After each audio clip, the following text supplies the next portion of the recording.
लक्षात घ्या. कारण या शेतकरी बापाची अवस्था अशी आहे, आज आमची पोरं आमच्या आईबापाला टाकून बोलतायत, आज आमच्या पोरी मायबापाला फसून पळून जात आहेत. त्या बापाची अवस्था माहितीये. अरे बापानं उभं आयुष्य आपल्यासाठी हिसवलं, त्या मायबापाची मान कधी खाली घालू नका.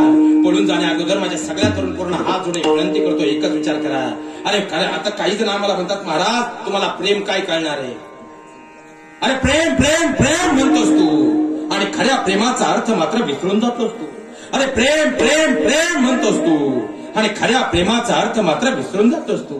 अरे प्रेम म्हणजे काहीतरी मिळवणं नसतं रे. राधाकृष्णांनी सांगितलंय, प्रेम म्हणजे मुक्त असताना उधळायचं असतं रे. अरे एखाद्या मुलीला पळून जाण्यात तुम्ही तुमचा मोठेपणा मानता, एखाद्या मुलीला पळून नेऊन खऱ्या अर्थानं तुम्ही म्हणता तुम्ही तुमचं स्वप्न पूर्ण केलं, पण वेड्यानं तिच्या मायबापाचं कन्यादानाचं स्वप्न मात्र आयुष्यभरासाठी तिच्यापासून हिरावून घेतलं. मग त्या प्रेमात तुम्ही नक्की काय मिळवलं. तुम्ही तिला पळून नेऊन कालांतरानं घरच्यांना समजावून तुमचं घर परत मिळवलं, पण तिचं माहेर मात्र आयुष्यभरापासून तिच्यापासून तोडलं. मग त्या प्रेमात तुम्ही असं काय मिळवलं. आणि तुम्ही पळून गेल्यानंतर कदाचित तुम्ही तुमच्या भावाला तुमची मर्दानगी दाखवली असेल, पण काहीच चूक नसतं. तिच्या भावाला मात्र तिच्या घरी आयुष्यभरासाठी मान खाली घालायला लावलीत. मग त्या प्रेमात तुम्ही असं काय मिळवलं. तुम्हाला वाटत असेल तिला खऱ्या अर्थाला पळून नेऊन मी माझं सर्वस्व कमवलं, पण त्या मायबापाचं ते लेकरू म्हणजे सर्वस्व होतं, तेच त्यांच्यापासून कायमचं गमावलं. मग त्या प्रेमात नक्की काय मिळवलं. अरे तो बाप मात्र खऱ्या अर्थानं आयुष्यासाठी काय करतो. पोरींना आता लग्न सीजन चालू आहे, सध्या आता लग्नाचं काय बऱ्याच ठिकाणी चालू आहे, पण इथं जर कुणाच्या घरातलं लग्न असेल ना, तुमच्या बापाच्या कितीही जमीन असू द्या आणि कितीही पैसा असू द्या, तरी शेतकरी बापाच्या घरातलं लग्न म्हणजे काय असतं सांगू. बँकेचं कर्ज, पतपेढीचं कर्ज आणि सोसायटीचं बिनव्याजी कर्ज काढल्याशिवाय शेतकरी बापाच्या घरातलं लग्न सुद्धा होत नाही. सगळ्यात मोठी वस्तुस्थिती. पोरींनो खऱ्या अर्थानं बापाचं नजर गेले. अरे पोरगी 20 वर्षाची झाली आणि बापाला जाणीव झाली आता लेकीचं लग्न करायला हवं. त्याला पाहुण्या रावळ्यांना सांगितलं, माझ्या पोरीचं लग्न करायचंय, जावई येऊन आहे मला चांगला चांगला मुलगा असेल तर सांगा बरं. दिवसामागे दिवस निघून गेले. कांदे लागवड चालू होती. दुपारी 12ची वेळ होती आणि पाहुण्यांचा फोन आला, दादा एक चांगला मुलगा चांगल्या नोकरीला आहे, उद्या आम्ही येतोय बरं. आणि पाहता तुमच्या आईला त्या बापानं जवळ बोलवलं आणि सांगितलं, जी काही कामं असतील आज करून घ्या बरं, उद्या पाहुणे येणारच पोरीला पाहिला. आणि त्या दिवशी मात्र दुसऱ्या दिवशी सकाळी 10चा सुमार होता. घर साफसफाई चालू होती. सफाई झाली. 11 वाजता पाहुणे आले. जसे पाहुणे समोर बसले तसं पाहता जो मध्यस्थी होता त्याने वडिलांना सांगितलं, दादा पाहुणे पार्टी चांगली आहे, खऱ्या अर्थानं तुमची मुलगी स्वर्गाच्या नंदनवनात राहील, पण एक अडचण आहे, सगळा खर्च आपल्याला करावा लागेल असे पाहुणे म्हणतायत, तुमच्या लेकीचं कल्याण होईल. बापाने एवढे शब्द ऐकले आणि अलगत त्या शेतकरी बापाचा हात मात्र आपल्या खिशावर आला आणि बाप विचार करू लागला. अरे लेकीचं लग्न करायचं म्हटलं तर 3-1 लाखाचे दागिने होतील, 2-2.5 लाखाचा हॉल येईल, 2.5-3 लाखाची तिला भांडी द्यावी लागतील. आणि पाहता पाहुण्या रावळ्यांचे मान सन्मान 2-1 लाख रुपये निघून जातील. 10-1 लाखाचा खर्च आहे. माझ्या खिशात पैसे नाही. अरे कपाशी माती मोल झाली. नंतरच्या आलेल्या पावसाने सगळी रोपं गेली. पैसे आणावेत कुठून. बाप विचार करू लागला आणि मध्यस्थीला सांगितलं, दादा थांबा बरं, मी आलो बाहेर. बाप बाहेर आला आणि बापानं आलं तुमच्या भावाला हाक मारली, तुमच्या भावाला जवळ घेतलं आणि त्या शेतकरी बापानं तुमच्या सांगितलं, बाळा अरे तुझ्या आई आयुष्यात दुसरं काय मागणार आहे. तुझ्या ताईच्या आयुष्याचं सोनं झालं पाहिजे, तुझ्या ताईच्या आयुष्याचं कल्याण झालं पाहिजे. आणि तुमच्या जाणत्या भावानं शिकणाऱ्या भावानं सुद्धा सांगितलं, बाबा काळजी करू नका, आपण रात्रीचा दिवस करू, दिवसाची रात्र करू, 4 वर्षात कर्ज फिटेल हो, पण आपल्या ताईच्या आयुष्याचं सोनं झालं पाहिजे. आणि एवढे त्या बापानं तुमच्या भावाचे शब्द ऐकले. बाप धावत घरात आला, पाहुण्यांकडे पाहिला आणि सांगितलं, हो आता काय फोडा सुपारी. आणि सुपारी फुटली. माझ्या बहिणींनो आजही तुमचा साक्षीगंधाचा दिवस म्हणजे गंध लागण्याचा जो दिवस होता तो दिवस आजही आठवून पहा. नव्या प्रपंचाच्या स्वप्नामध्ये तुम्ही हरवून गेला होता. रात्रीची तुम्हाला झोप येत नव्हती कारण नव्या स्वप्नांमध्ये तुमचं मन हरवून गेलं होतं. पण माझ्या बहिणीनं त्या रात्री मात्र तुमचा बापाचा एक क्षणही डोळ्याला डोळा लागला नाही. कारण लेकीचं लग्न तर ठरलं पण पैसे आणावेत कुठून. म्हणून तो रात्रभर तुमचा शेतकरी बाप मात्र विचार करत राहिला. अरे सकाळी धावत सोसायटीत गेला, संस्थेत गेला, बँकेत गेला, पैशांची जमाजमव केली आणि धूमधडाक्यात तुमचं लग्न लावून दिलं. आणि पाहता कोरोना आला. 1.5 वर्षांचा काळ मात्र निघून गेला. आणि एक दिवस आता 28 मार्चची तारीख होती आणि तुमचा हा सर्वसामान्य शेतकरी बाप मात्र गावातल्या त्या हॉटेलमध्ये चहा पीत बसला होता. सोबत एक मित्र होता आणि तेवढ्या सोसायटीच्या शिपाईने दुरून पाहिलं आणि शिपाई धावत आला. आमच्या शेतकरी बापाच्या हातात एक पत्र दिलं. बापानं चहाचा कप जागेवर ठेवला. त्या पत्र उघडून वाचू लागला. पत्र सोसायटीचं होतं आणि पुढच्या 2 दिवसात हप्ता जमा करायचा होता.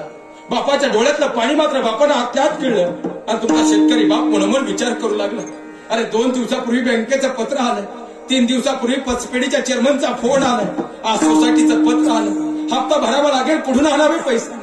11ची वेळ होती, पोटातली भूक या शेतकरी बापाच्या पोटात जागी झाली होती, तरी त्या दिवशी तुमचा बाप घराकडे नाही गेला, तुमचा बाप पाहुण्या रावळ्यांकडे गेला.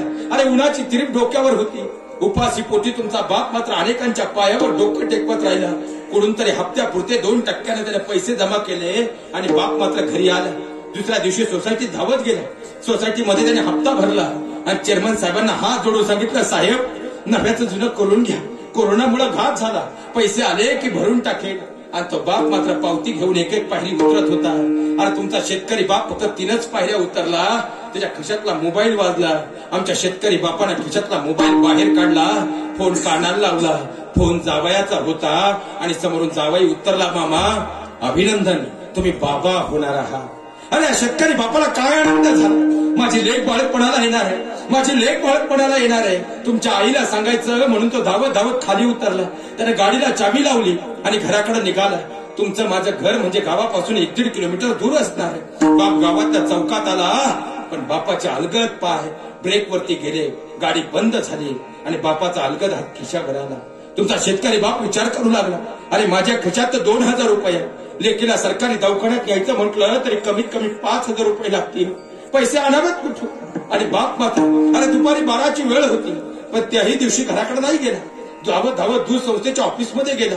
मागचं एखादं बिल येणे का त्या बापानं पाहिलं, धावत तो कारखान्याच्या ऑफिसमध्ये गेला, खरेदी विक्री संघाच्या ऑफिसमध्ये गेला, एखादं बिल येणे का त्या बापानं पाहिलं. कुठून तरी 3 वाजेपर्यंत बाप फिरत राहिला, त्याला 3000 जमा केले आणि बाप मात्र घरी धावत आला. दुपारची वेळ टळून गेली होती, 4चा सुमार झाला होता. आई आता सांगणार तुमच्या, तेवढ्यात आई मात्र दरवाजात उभी होती, तिच्या बाजूला गॅस सिलेंडरची संपलेली टाकी होती आणि तुमच्या आई उतरली, हो बरं झालं तुम्ही लवकर आला, आज मंगळवार आहे, गावात गॅसची गाडी आली असेल, जा लवकर गॅस घेऊन या, 5 वाजता गाडी निघून जाईल. हा माझ्या बहिणींनो, त्या दिवशी त्या बापानं तुमच्या आईकडे पाहिलं, दुसऱ्या वेळेस त्या संपलेल्या घाच्या टाकीकडे पाहिलं आणि तिसऱ्या वेळेस बाजूला पडलेल्या सरपणाकडे बोट दाखवून सांगितलं, आजपासून ते सरपण जाळ, जोपर्यंत माझ्या लेकराचं बाळपण सुखरूप होणार नाही, तुझी गॅसची टाकी सुद्धा मी आणणार नाही. माझ्या बहिणींनो, आजही तुम्ही तुमच्या बाळपणाचे दिवस आठवून पहा. तुम्ही तुमच्या माहेरी बाळपणासाठी आला होतात ना, तुमची आई चुलीच्या जवळ होती, चुलीवर स्वयंपाक करत होती आणि हा तुमचा शेतकरी बाप मात्र सकाळी 7ला शेतात जात होता, दुपारी 12 वाजता घरी जेवायला येत होता, 12:30ला पुन्हा शेताकडे जात होता, संध्याकाळी 7 वाजता पुन्हा घरी येत होता. अरे दुखलं खुपलं तर आई जवळ होती, आई कुशीत घेत होती, म्हणून आई जवळची वाटली. पण तो बाप मात्र माझ्या बहिणींनो, संध्याकाळी झोपल्यानंतर मात्र अरे तोंडामध्ये उशी काढून सांगत त्या देवाला सांगत होता, देवा माझं आयुष्य माझ्या लेकीला दे रे, पण माझ्या लेकीचं बाळपण सुखरूप होऊ दे. पण तो बाप रडला, तो अंधारात रडला, म्हणून आजपर्यंत आपल्याला दिसलाच नाही. म्हणून तर या जगाच्या पाठीवर बाप मायेचा सागर असं कोणी म्हटलंच नाही. पाहता पाहता 2 महिन्याचा काळ निघून गेला. रात्री 12ची वेळ होती, आई बाहेरच्या दालनात धावत आली. आई नवऱ्याला हलवला, हो उठा, गुड्डीचं पोट दुखतंय हो. आणि बाप चर्दिशी उठली. तुमचं माझं घर म्हणजे गावापासून 1-1.5 किलोमीटर दूर असणार. बापानं सायकल असेल, मोटरसायकल असेल आणि बाप मात्र घरात गावाकडे निघाला. तुमचं माझं गाव म्हणजे संध्याकाळी 10 नंतर स्मशान शांत होणार. दवाखाना बंद होता. बाप धावत धावत दवाखान्याच्या जवळ आला, दवाखान्यावर थाप टाकली. डॉक्टर साहेब उठा, उठा डॉक्टर साहेब उठा, अहो पोरीचा पोट दुखतंय डॉक्टर साहेब, उठा डॉक्टर साहेब उठा. 5 मिनिटाचा वेळ निघून गेला. डॉक्टरने दरवाजा उघडला आणि या शेतकरी बापानं हात जोडून सांगितलं, दादा दादा पोरीचं पोट दुखतंय हो, 10 मिनिटं थांबा बरं, माघारी जाऊन तिला घेऊन येतो. आणि बाप माघारी आला.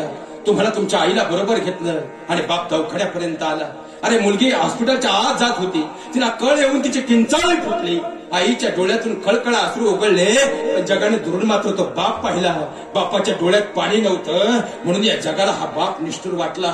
पण खऱ्या अर्थानं इथं बसलेला असा एकही नाही हो, ज्यानं अनेक वेळा इथं बसलेला असा एकही नाही ज्यानं स्वतःच्या बापाला आजपर्यंत डोळे भरून रडताना पाहिलंय. इथं बसलेल्या प्रत्येकानं आपल्या आईला हंबरडा फोडताना पाहिलंय, आईला रडताना पाहिलंय, हमसून हमसून रडतानाही पाहिलंय. पण असा इथं एकही नाही ज्यानं स्वतःच्या जन्मदात्या बापाला रडताना पाहिलंय. तो बाप रडला नाही असं नाही, तो बाप अनेक वेळा रडला. पण जसं देवानं आईला डोळ्यांच्या जागेवर डोळे दिलेत ना, तसे या शेतकरी बापाला सुद्धा डोळ्यांच्या जागेवर डोळे दिले. पण देवानं आईला रडण्याची परवानगी डोळ्यातून दिली, पण या बापाला मात्र देवाने डोळ्यातून रडायची परवानगी दिलीच नाही. म्हणून बाप जेव्हा जेव्हा रडला, काळजातून रडला, म्हणून आम्हाला दिसलाच नाही. म्हणून त्या जगाच्या पाठीवरती बाप आजपर्यंत आम्हाला समजलाच नाही. पाहता पाहता मुलगी आत गेली. अर्धा तासाचा वेळ निघून गेला आणि डॉक्टर बाहेर आले.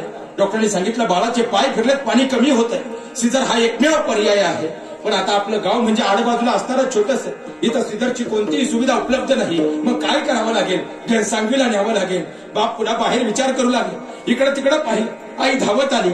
आईनं खांद्यावर हात ठेवला आणि विचारला, आता काय करायचं? मुलीला घेऊन जावं लागेल. पैसे आहेत तुमच्याकडे? कारण या जगामध्ये तुमच्या शेतकरी बापाला जर कोणी ओळखले ना, ते फक्त आणि फक्त तुमच्या आईनं म्हणजे त्याच्या बायकोनं ओळखलं. तिला माहित होती आपल्या शेतकरी भाऊ नवऱ्याची अवस्था काय आहे, तिला माहित होती त्याच्या खिशाची अवस्था काय आहे. तरी तो बाप मात्र सांगत राहिला, रुक्मिणी काळजी करू नकोस ग, गुड्डीचा बाप अजून जिवंत आहे. आणि बापानं पाहता पाहता अंधारात बाहेर आला. इकडे तिकडे पाहू लागला. बाजूला रिक्षा उभी होती. बाप धावत धावत रिक्षावाल्याच्या जवळ गेला.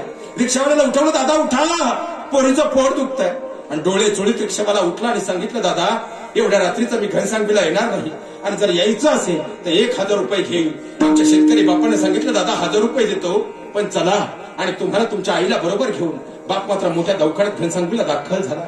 पण पाहता पाहता मुलगी आत गेली आणि आईने विचारलं, आता हो काय करायचं, किती पैसे लागतील? तरी तो बाप मात्र त्या आईला आधार देत सांगत राहिला, मी आहे ना, काळजी करू नकोस. अर्धा तासाचा वेळ निघून गेला आणि पुन्हा डॉक्टर बाहेर आले. डॉक्टरने सांगितलं, दादा आमचे पण पर्याय संपलेत, पाणी कमी झालंय, सिझर एकमेव पर्याय आहे. आता भूल देण्याने डॉक्टरांना फोन केलाय, तुम्ही ताबडतोब खऱ्या अर्थानं ओपीडी मध्ये 30,000 रुपये जमा करा. आणि या शेतकरी बापाच्या पायाखालची वाळू सरकली.